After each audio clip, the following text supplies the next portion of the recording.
I think part of why I started focusing on jazz was because I didn't see a lot of men who were out there doing it at that time. Mm-hmm. And the youngest at that time was Al Jarreau. I was one of the younger jazz singers. Right. And so I think that kind of influenced me, seeing those guys. And once I started delving into more of the background of the music after I went through the saxophone players, because I was really a fan of Charlie Parker, having come from Kansas City.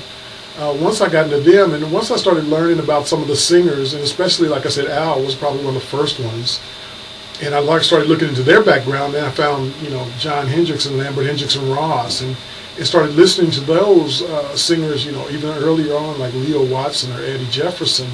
And that's what kind of, I think, swayed me more towards the vocal. I think while at the same time I would reach the plateau instrumentally, I just wasn't as good as other people. I mean, on the horn. Mm-hmm. So I kind of eliminated the middleman, which was the horn, and just kind of went straight from the heart. Excellent. Well, I wanted to talk a little bit about your last 3 discs. As I mentioned, we heard from you in 2005 in your big band disc, but I want to go back a little bit further because the last 3 discs seem so very different, and kind of again highlight that idea of crossing over and exploring some other things. In 2000, you did the music of Charles Mingus and Pussycat Dolls, so a very bebop-ish kind of thing. Tell us a little bit about the influence of Mingus on you. Well, Mingus wasn't so much an influence on me as he was on the guy who wrote that album. Mm-hmm.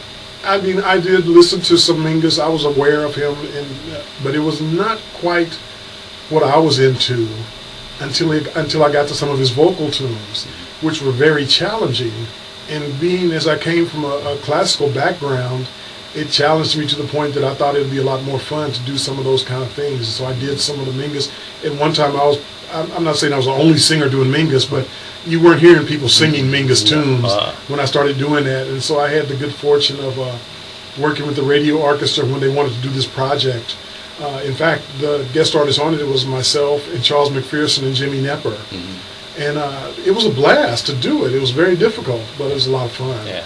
And then in 2002, you released Pride and Joy, sending your props to some of the great Motown and pop music that you grew up with. Right. And I thought that was a great move to balance the Mingus thing with the pop thing. And was there a particular mission to try to broaden the repertoire of jazz with some of those things? Well, in some ways, yes. In other ways, it was my interpretation. I figured if the music that I was singing was the pop music of my elders, meaning of Joe Williams, of Mel Torme, of Tony Bennett, then what would be my pop music? How would that sound in a jazz status, I guess? Mm-hmm. And so me and a few other people, we rearranged some of the Motown tunes to make them a little bit more, I guess, jazz, mm-hmm. and see how they were received. They were very well received by a lot of people. It didn't sell as, actually, I don't mean it didn't sell as well. I think it sold well. I just think it wasn't enough of it out there. Wasn't quite enough push to really get it going, because I think people would have loved hearing what we had to say. Yeah. In fact, I get people commenting on that one still. Excellent. Yeah. Well, and then 2005, big band seemed like kind of a natural move for you, as you had mentioned, people comparing you to Joe Williams, right. And Jimmy Rushing, folks who had fronted big bands. Was that a fun thing to do to get in that mode in front of the big band? Oh yeah. I'd been working in front of a big band for a while, so that was the first chance to release some material from those bands, and that's what made it a blast for me. And I still work with big bands now when I get a chance.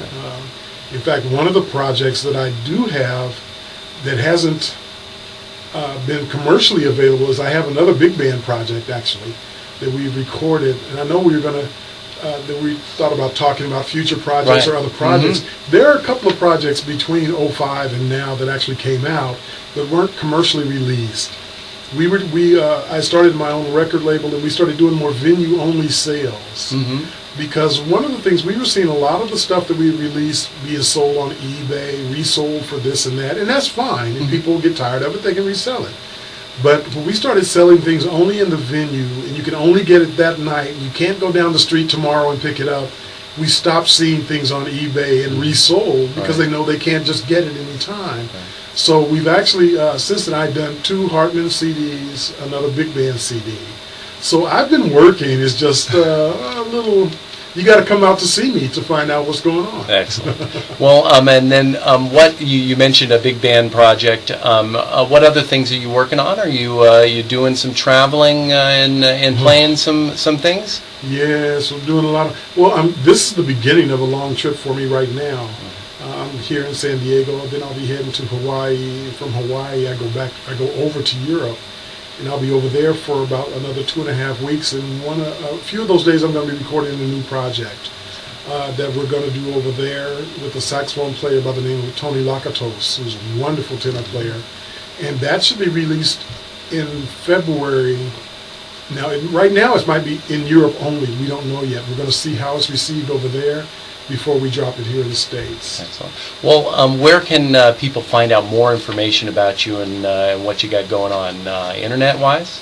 On the internet, you can come on my webpage, which is kevinmahogany.com. You can find me there. You can find me in MySpace. You can find me in Facebook. You can be my friend in Facebook. I could use more friends.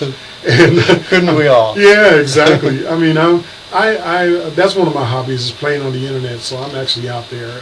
I like mingling with people and talking to people. Especially, one of the things I did in Facebook was I asked people what they would like to hear me sing next.